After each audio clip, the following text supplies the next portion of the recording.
Bonjour à toutes et à tous, si vous nous rejoignez, il est l'heure de retrouver les 4 vérités présentées par Caroline Roux. Bonjour. Oui, mon deuxième invité ce matin est Nicolas Dupont-Aignan et il continue d'affirmer qu'il a des chances d'être au second tour. Il est à 4%, mais lui se voit au-delà, aux alentours de 18%.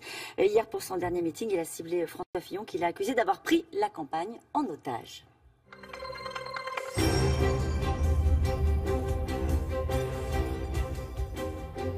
Bonjour Nicolas Dupont-Aignan. Bonjour Caroline Roux. Est-ce que voter pour Dupont-Aignan, c'est faire gagner Macron?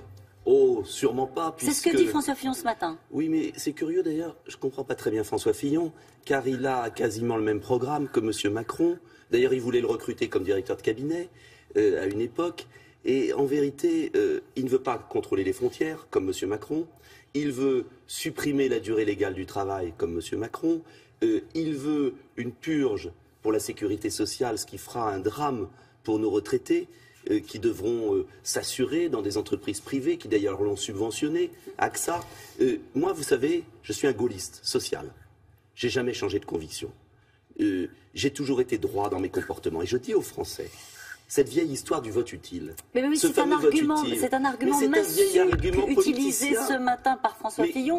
Qu'est-ce que vous diriez aux gens qui vous regardent ce matin et qui se disent les quelques points qu'on peut donner à Nicolas Dupont-Aignan vont-ils manquer à François Fillon pour se qualifier au second tour? Je dis aux électeurs qui me regardent ce matin que François Fillon ne peut pas être président de la République par son comportement qui n'a pas été exemplaire. Et je dis aux électeurs que le coup du vote utile, on l'aura fait à chaque élection depuis 20 ans. Est-ce que cela a été un vote utile pour eux, pour leur niveau de vie? Est-ce que cela a été un vote utile pour la France? Non. Ça a été un vote utile pour une classe politique carbonisée qui a pris de mauvaises décisions, qui a ruiné le pays pendant 20 ans. Et ce fameux vote utile, c'est une trahison permanente. Alors la question est très simple pour les Français. Est-ce qu'ils veulent continuer comme depuis 20 ans, avec M. Macron, M. Fillon qui mène la même politique, ou est-ce qu'ils veulent changer? M. Macron depuis 20 ans, non. M. Macron a pris le relais. Il y a 3 ans, il était pas dans la vie politique française. Il a été... Personne ne dit qu'il était le ministre de François Hollande, que c'est lui qui a désindexé les pensions de retraite, que c'est lui qui nous prépare des ordonnances cet été, qui vont être un massacre social. Donc, vous savez, la vraie question pour les Français, il n'y en a qu'une. Est-ce qu'ils veulent enfin traiter les causes des problèmes?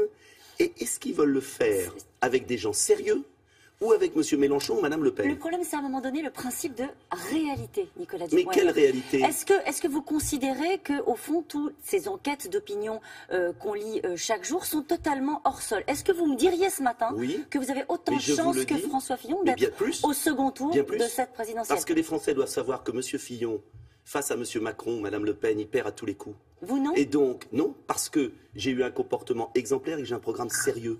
Et que je suis nouveau, justement, j'ai un nouveau programme par rapport à tous ceux qui se sont succédés. Et je veux vous dire une chose sur les enquêtes d'opinion. Il faut quand même le dire un moment. Quelle est la valeur de photographie, comme les sondages, alors même qu'il y a 20 millions de Français, 20 millions, si je peux finir ma phrase, qui n'ont pas choisi. Il y a une autre enquête d'opinion dont on ne parle jamais. Jamais. C'est le potentiel électoral. C'est-à-dire les Français qui disent on peut voter pour lui. Vous savez à combien je suis? J'ai commencé à 5%, je suis à 18%. Il y a une autre enquête dont on ne parle jamais. La cote de confiance. Je suis à 41% dans la dernière. Vous serez au second tour, Nicolas Dupont-Aignan. Je suis à 41% dans la dernière et M. Fillon, il est 15 points derrière. Dites-moi et Mme Le Pen aussi. Je serai au second tour. Mais je peux l'être, je peux l'être. J'ai pas dit je serai. Ah bon? Je peux l'être. C'est pas pareil. Non, ça dépend des Français. S'ils votent selon leur cœur, selon leurs raisons, s'ils analysent les programmes, s'ils veulent déjouer les manipulations qui sont organisées pour faire élire. Les manipulations, mais par qui? Mais par un système. À qui appartiennent les journaux? À qui appartiennent les instituts de sondage?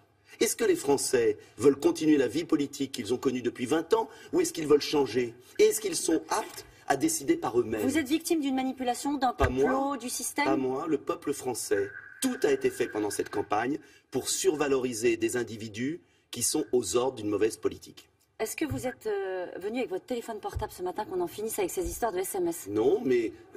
Parce que dans 3 jours, tout le monde se moquera de savoir qui vous a envoyé des SMS. J'ai une parole, Madame Roux, et je n'accepte pas la menace. Je pense que les Français n'ont pas à voter non plus sous la menace.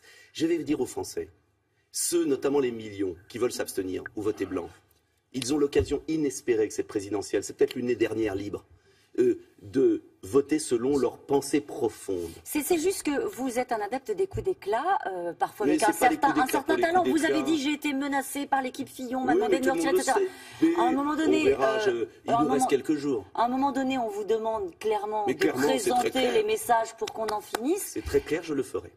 Donc on est obligé de vous faire confiance jusqu'à quand? Mais on me fait confiance parce que je n'ai jamais menti dans ma vie politique. Donc cette fois-ci, vous ne mentez pas et vous nous présenterez Quel intérêt j'aurais? Vous savez, je fais tout ça. J'ai quitté l'UMP depuis 10 ans. Parce que je veux une France indépendante. Je veux une France qui renforce ses PME, qui relocalise l'emploi. Je veux une France qui s'occupe des plus faibles, des retraités, des handicapés qui sont abandonnés dans notre pays. Et je veux une France honnête. Honnête. Est-ce que vous croyez qu'on prendrait comme patron d'une entreprise quelqu'un qui n'a pas été honnête? Je dis aux Français de se réveiller. C'est à eux de voter avec leur bulletin de vote. Et il n'y a pas de petits Français et de grands Français. Il n'y a pas de petits candidats et de grands candidats. Nous avons évoqué depuis le début. Tous. Vous l'êtes dans les médias, mais en tout cas. Vous avez jours. Évoqué l'hypothèse d'être au second tour. Évoquons l'hypothèse. Je dis que tout est possible. Tout est possible, y compris que vous n'y soyez pas. Quand on entend votre discours hier au Cirque d'hiver, vous avez considéré que François Fillon prenait cette campagne en otage. Vous venez ce matin d'être assez virulent à l'endroit de François Fillon. On ne peut pas imaginer. La vérité, je dis la vérité. Que pensent tous les Français? Est-ce qu'ils vont voter par défaut? C'est juste une question très simple. Est-ce que vous imaginez appeler à voter pour François Fillon? Est-ce que c'est l'hypothèse qui est absolument exclue de François Fillon? Pendant toute la campagne, on a parlé de Macron, qui est une construction pure. Est-ce que les Français ont le droit, dimanche, de choisir de manière raisonnée entre 11 candidats? Est-ce qu'ils ont le droit d'avoir le choix? Où est-ce qu'on supprime les élections? Où est-ce qu'on supprime les élections? L'hypothèse du Front National au second tour ne change pas la donne pour vous? Ne change rien. Il y a 11 candidats à égalité, car nous sommes au pays de l'égalité républicaine. Et je rappelle aux Français que le bulletin de vote leur donne un pouvoir extraordinaire de démentir tous ceux qui veulent les influencer. Et vous savez, on ne vote pas par défaut. Est-ce que vous êtes mariée par défaut, Caroline Roux? Ah non. Par adhésion? Par amour. Et c'est mieux. Oui. Le choix d'un président de la République, c'est pas important pour la France? Je vois pas le rapport avec les second tours. Je dis aux Français, je le dis aux Français, arrêtez de voter par défaut. Vous avez vu l'état du pays? Ça fait 20 ans que vous le faites, que vous vous laissez influencer, que vous n'êtes pas vous-même, que vous êtes prisonnier des jeux de politiciens. Il y a une élection à la présidentielle. Le général de Gaulle a voulu la présidence de la République au suffrage universel pour balayer tous ces partis politiques qui ont kidnappé la France. Est-ce que vous avez été bon dans cette campagne, Nicolas Dupont-Aignan? C'est pas à moi de le dire, c'est aux Français de juger, et ils jugeront dimanche en toute liberté, je l'espère, dans l'isoloir. Est-ce que c'est votre dernière campagne? Je n'en sais rien. Je n'en sais absolument rien. Je m'en remets aux Français. Est-ce que vous avez l'intention de peser dans la recomposition du jeu politique avec votre parti? Plus j'aurai de voix, plus la vie politique pourra être rénovée. Car l'enjeu, c'est mon pays. J'aime mon pays. Vous savez, pendant cette campagne, j'ai un regret immense. Lequel? Immense.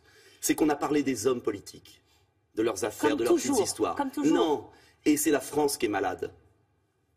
C'est la France qui ne va pas. J'aurais aimé tellement qu'on parle de la France, qu'on ait des questions sur beaucoup de sujets qui préoccupent nos concitoyens. La situation de l'hôpital, par exemple, qui est désastreuse. Ah non, ça n'intéresse personne. La petite histoire de M. Fillon, de Mme Le Pen, de M. Macron. Mais ça suffit. La France, elle est belle. Vous des affaires, Nicolas Dupont-Aignan. Mais j'ai répondu à vos questions, vous n'avez parlé que de ça, mais ce n'est pas de votre faute. Mais est-ce qu'on va voter pour des gens qui sont perclus d'affaires? On vote pour un homme ou une femme à la présidentielle aussi. Oui, vous le savez bien, vous êtes gaulliste. Et elle incarne, cette femme ou cet homme incarne le pays. Et je dis aux Français, réfléchissez à qui va représenter la France pour 5 ans. Est-ce que vous voulez en reprendre pour 5 ans ou est-ce que vous voulez, je ne sais pas, être fier de notre pays et de celui qui sera à sa tête? Merci beaucoup. Merci, Caroline Roux. Merci beaucoup à tous les deux.